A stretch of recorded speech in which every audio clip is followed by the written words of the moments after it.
بسم الله الرحمن الرحيم. ألم تر أن الله يعلم ما في السماوات وما في الأرض ما يكون من نجوى ثلاثة إلا هو رابعهم ولا خمسة إلا هو سادسهم ولا أدنى من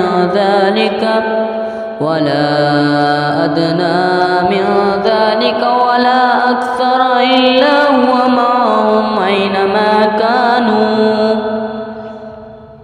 ثم ينبئهم بما عملوا يوم القيامة إن الله بكل شيء عليم.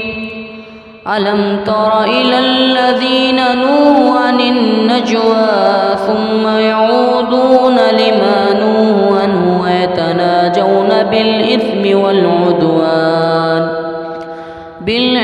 والعدوان ومعصية الرسول وإذا جاءوك حيوك بما لم يحيك به الله ويقولون في أنفسهم لولا يعذبون الله بما نقول حسبهم جهنم يصلونها فبئس المصير.